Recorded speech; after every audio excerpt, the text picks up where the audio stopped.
Oda telah menggemparkan dunia One Piece lagi karena Bonnie baru saja telah menjadi Dewa Matahari Nika yang kedua. Dan perubahan yang sangat menakjubkan ini yang tidak disangka oleh siapapun bisa menjadi kunci untuk menyelamatkan dunia. Atau kejadian ini bisa saja akan berdampak buruk bagi cerita One Piece. Tapi sejujurnya itu bukan bagian paling gila karena sekarang saya benar-benar bertanya-tanya di sini apakah Bonnie bisa berubah menjadi kekuatan apapun yang dia yakini. Serius, bisakah kita melihat Darkness Bonnie? Bagaimana dengan Quick Bonnie? Bisakah dia memiliki kekuatan pizza jika dia benar-benar mempercayainya? Dan dengan kemampuan yang tampaknya seperti dewa ini bahkan kemampuannya akan lebih broken daripada kemampuan Luffy. Kita sekali lagi harus mendiskusikan jika Bonnie benar-benar akan bergabung dengan kru Mugiwara. Semuanya bermula dari sifat buah iblis Bonnie yang sangat misterius. Dan jika kalian lupa, asal-muasal kekuatan buah iblis Bonnie sebenarnya sangat berbeda dengan yang pernah kita lihat di keseluruhan cerita.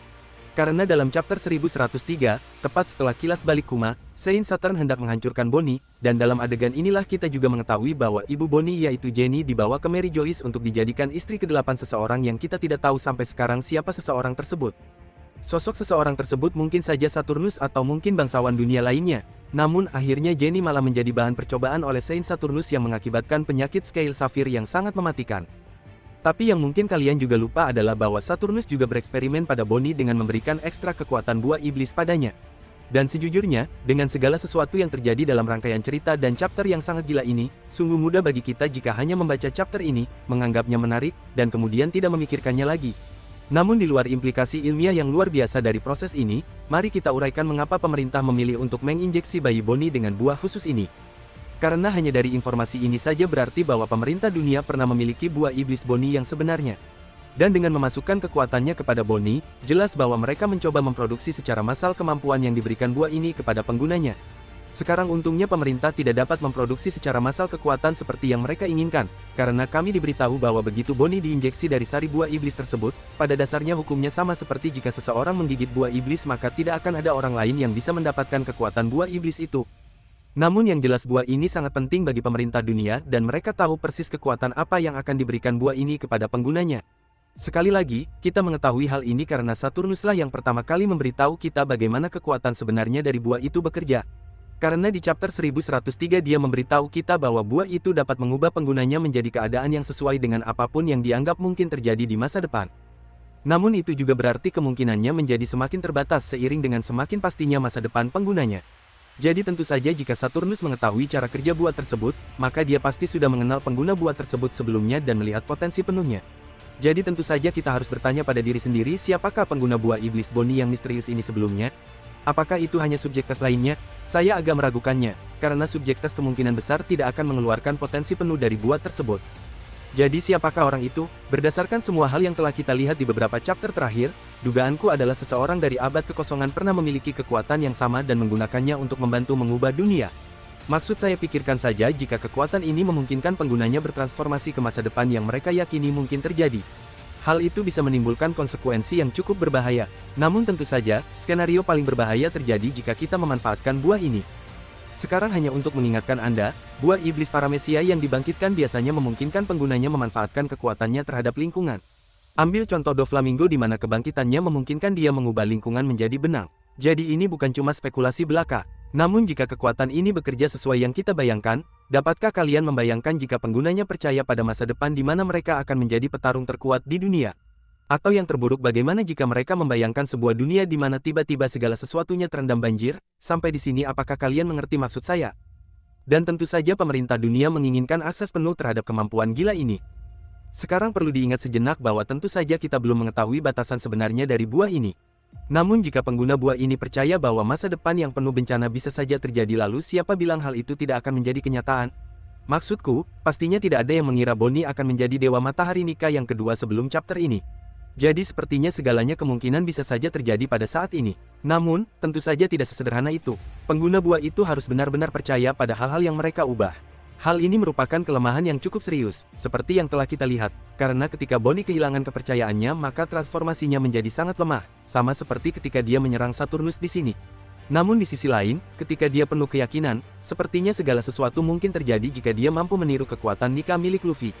Kita perlu melihat dengan tepat seberapa besar kekuatan Luffy yang sebenarnya bisa dia gunakan, tapi jika kekuatannya mendekati Luffy maka ini adalah kemampuan yang sangat broken. Yah, kalau dia bisa menjadi Nika lalu siapa bilang dia tidak bisa berubah menjadi apapun? Maksudku, bisakah dia menjadi Darkness Bonnie dan menggunakan kemampuan kegelapan Blackbeard yang luar biasa kuatnya? Atau bagaimana jika Bonnie membayangkan masa depan di mana dia menjadi dewa petir dan bisa membuat hujan petir seperti Enel? Serius, memang perlu ada semacam batasan di sini, dan saya benar-benar ingin tahu batasan sebenarnya dari kekuatan ini, karena jika itu benar-benar hanya dibatasi oleh sistem keyakinannya maka ini adalah buah iblis yang paling broken di One Piece. Dan saya tahu bahwa kejadian ini sangat kontroversial, dan basis penggemar saat ini dan banyak pembaca berpikir ini adalah sesuatu yang dibuat-buat oleh Oda. Tapi lebih dari itu, saya tidak bisa melupakan betapa gilanya kekuatan Bonnie sebenarnya. Maksudku, kita tahu betapa kuatnya Luffy menggunakan kekuatan Nikanya dan meningkatkan pertarungannya dengan imajinasinya, tapi Bonnie membawa kreativitas itu ke tingkat yang lebih tinggi. Sekali lagi, ini semua dengan asumsi bahwa dia memiliki keyakinan yang tepat untuk melakukan hal-hal ini, tetapi jika dia melakukannya, dia dapat menggunakan berbagai kekuatan buah iblis dalam satu pertarungan. Ditambah lagi, dia bahkan bisa berubah menjadi spesies yang berbeda yang dia tahu memang ada. Maksudku, bayangkan raksasa Bonnie, Fishman Bonnie, atau bahkan Lunarian Bonnie. Dan mungkin saya sedikit terlalu terburu-buru dalam hal ini, tapi sungguh keren dan menarik memikirkan kemungkinan-kemungkinan yang ada pada buah ini. Tapi tentu saja, kemampuan bertarungnya bukanlah bagian terbesar dari kekuatannya. Karena jika kita melihat kembali ke chapter 1069, Vegapunk menjelaskan teorinya tentang bagaimana buah iblis pertama kali muncul di dunia ini. Pada dasarnya idenya adalah bahwa buah iblis adalah evolusi dari pikiran dan keinginan manusia. Jadi pada dasarnya, orang-orang di masa lalu sangat menginginkan sesuatu untuk memiliki kemampuan tertentu sehingga kemampuan ini entah bagaimana benar-benar diciptakan dalam dimensi paralel yang berbeda. Setidaknya itulah yang diyakini Vegapunk meskipun dia menyatakan dengan jelas bahwa itu hanya teorinya. Dan sebelumnya kita mengira bahwa buah iblis mungkin diciptakan secara ilmiah atau melalui pohon buah iblis. Tapi sekarang melihat betapa liarnya kekuatan Bonnie, saya mulai berpikir bahwa buah iblis mungkin sebenarnya adalah produk dari kemampuan Bonnie yang telah bangkit. Maksudku, pikirkanlah, karena hingga saat ini, kita telah melihat Bonnie mengubah dirinya menjadi apa yang dia yakini selain kemampuannya untuk mengubah usia orang. Namun bagaimana jika dengan membangkitkan buahnya sendiri dia juga dapat mengubah hal-hal lain menjadi apa yang dia yakini? Bagaimana jika ada anak yang muncul dan benar-benar percaya bahwa mereka bisa berubah menjadi manusia api? Nah, dengan kemampuan Bonnie, mungkin dia bisa mengubahnya menjadi seperti itu. Dan boom, kita memiliki pengguna buah iblis api yang pertama. Jadi jika semua ini benar, sebaiknya kita mulai menyebut buah iblis ini sebagai Ok-Ok Nomi atau buah iblis dewa yang sebenarnya.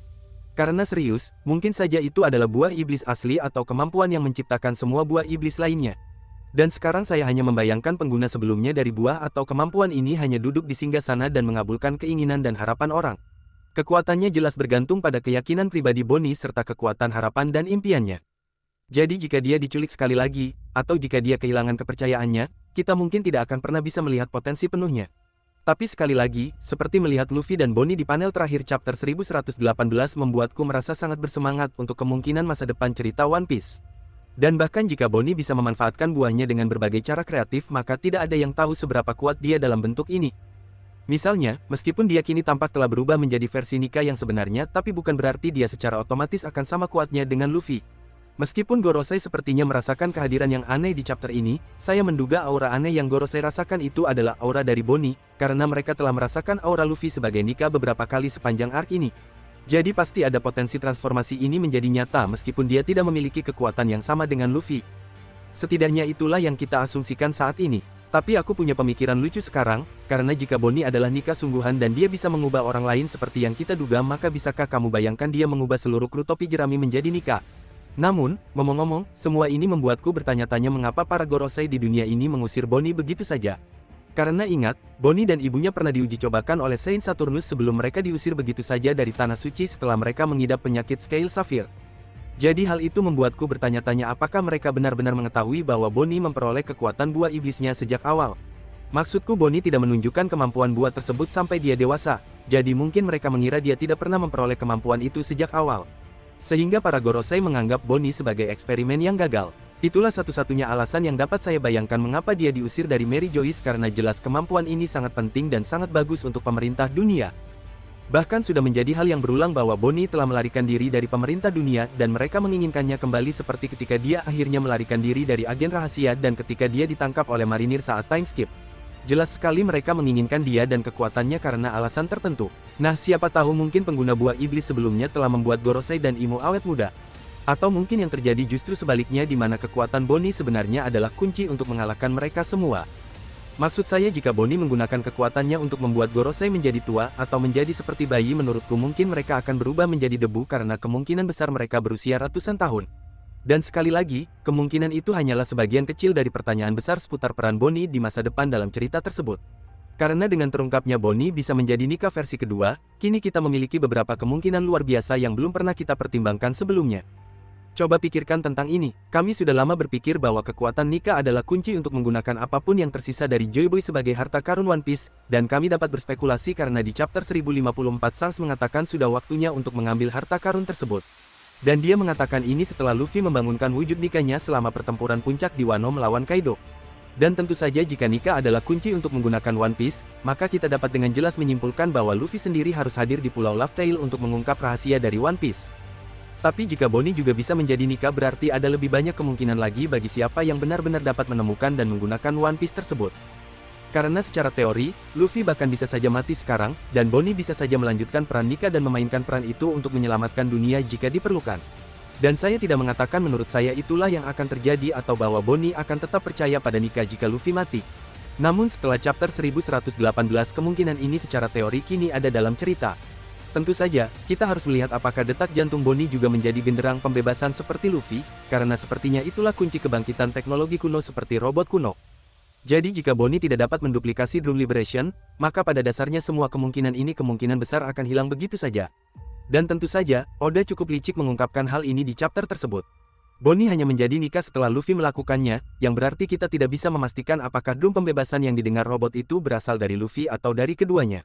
Maksudku, robot kuno itu hanya merasakan Joy Boy setelah Luffy memasuki wujud Nikanya, jadi tidak tahu apakah robot kuno tersebut bisa merasakan detak jantung Bonnie atau tidak. Lagi pula Gorosei sepertinya merasakan kehadiran aura baru yang aneh, jadi saya setuju dengan gagasan bahwa Bonnie sedang melakukan sesuatu yang menurut Gorosei bisa menjadi ancaman besar.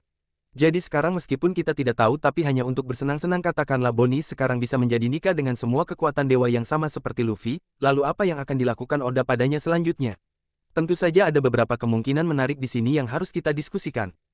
Dan salah satunya adalah Bonnie yang ditangkap oleh pemerintah dunia. Karena ini merupakan subplot yang berulang dari keseluruhan cerita Bonnie, saya tidak dapat membayangkan bahwa pemerintah dunia tidak akan mencoba menangkapnya lagi. Dan sejujurnya saya bahkan bisa melihat Bonnie mencoba mengorbankan dirinya di sini di akhir arc Egghead agar sekutunya dan tubuh Kuma berhasil melarikan diri. Karena maksudku bahkan para raksasa pun mengalami masalah serius hanya untuk menahan serangan dari salah satu Gorosei di chapter ini, dan sekarang sepertinya mereka semua kembali untuk menyelidiki kehadiran aneh yang mereka rasakan saat Bonnie berubah menjadi wujud Nikanya. Jadi meski kapal-kapal tersebut sudah berlayar tapi ancaman yang mereka hadapi masih jauh dari kata selesai. Artinya saya dapat memprediksi Bonnie akan melakukan pengorbanan besar-besaran agar teman-temannya bisa kabur. Namun pemerintah dunia bukanlah satu-satunya pihak yang mungkin ingin menangkap Bonnie, karena dia tidak hanya bisa membantu mengungkap rahasia One Piece, tapi ada kemungkinan besar dia juga bisa menggunakan kekuatannya untuk membaca poneglyphs. Maksudku pada dasarnya sesederhana dia membayangkan masa depan di mana dia telah belajar membacanya. Dan boom, kita memiliki karakter lain yang berpotensi membaca teks-teks kuno ini dan mencari tahu di mana lokasi Laugh Tale. Itu berarti seseorang seperti Blackbeard, Buggy, Crocodile, dan bahkan Shanks akan sangat tertarik untuk menangkapnya karena dia telah menculik seseorang yang berpotensi dapat membaca poneglyph seperti Charlotte Pudding dengan mata ketiganya. Dan tentu saja masih ada kemungkinan besar Bonnie akan bergabung dengan kru topi jerami. Saya pribadi sangat ingin melihat semua kelakuan aneh yang bisa dilakukan oleh Luffy dan Bonnie dalam mode Nikanya jika mereka berada di kru yang sama. Dan Bonnie tentu saja akan langsung menjadi salah satu karakter paling serbaguna dan kuat di dalam kru jika dia bisa mengubah dirinya menjadi beberapa hal yang berbeda. Ditambah lagi bayangkan saja semua hal gila yang bisa dia lakukan untuk mengubah kru lainnya dengan kekuatannya. Misalnya, bisakah kita melihat wujud dewasa Chopper, atau bahkan wujud Brock yang masih kecil? Bagaimana dengan patua Luffy? Dan seberapa kuatkah Zoro dan Sanji di usia parubaya atau puncak? Sungguh, kemungkinannya sangat gila, namun selalu ada kemungkinan Oda tidak berbuat banyak pada Bonnie setelah arc ini. Meski menyedihkan, karakter-karakter yang memainkan peran besar dan besar dalam satu arc seringkali akhirnya dikesampingkan untuk arc berikutnya, jadi tidak mengherankan juga jika Bonnie pergi begitu saja dengan Kuma. Satu hal yang pasti memainkan peran besar adalah masa depan Vegapunk yang tersisa. Faktanya, dalam chapter ini, Gorosei ingin memburu Vegapunk yang tersisa yaitu Lilith dan Atlas. Sehingga satu-satunya Vegapunk yang tersisa hanyalah York ditambah Punk Records yang merupakan otak raksasa yang mengambang di dalam tangki. Dan dalam chapter ini pada dasarnya dipastikan bahwa otak akan terus hidup dan berkembang bahkan setelah Stella Vegapunk terbunuh. Yang sejujurnya memunculkan beberapa pertanyaan yang cukup menarik. Misalnya apakah Stella Vegapunk itu memang nyata? Ya, saya belum melupakan proyeksi hologram yang diperkenalkan sebelumnya di arc ini, jadi mungkin Stella itu hanya proyeksi atau mungkin juga bukan. Tapi aku penasaran apa yang akan dilakukan otak Pang Rikot setelah ini. Apakah ia memiliki kemauannya sendiri, dan jika demikian, bagaimana reaksinya jika digunakan oleh Gorosei untuk tujuan jahat mereka? Jika itu yang berhasil mereka lakukan? Dan jangan lupa tentang mekanisme penghancuran diri yang selalu ada di laboratorium Vegapunk dimanapun. Jadi seluruh pulau ini masih bisa dengan mudah dihancurkan di akhir arc ini.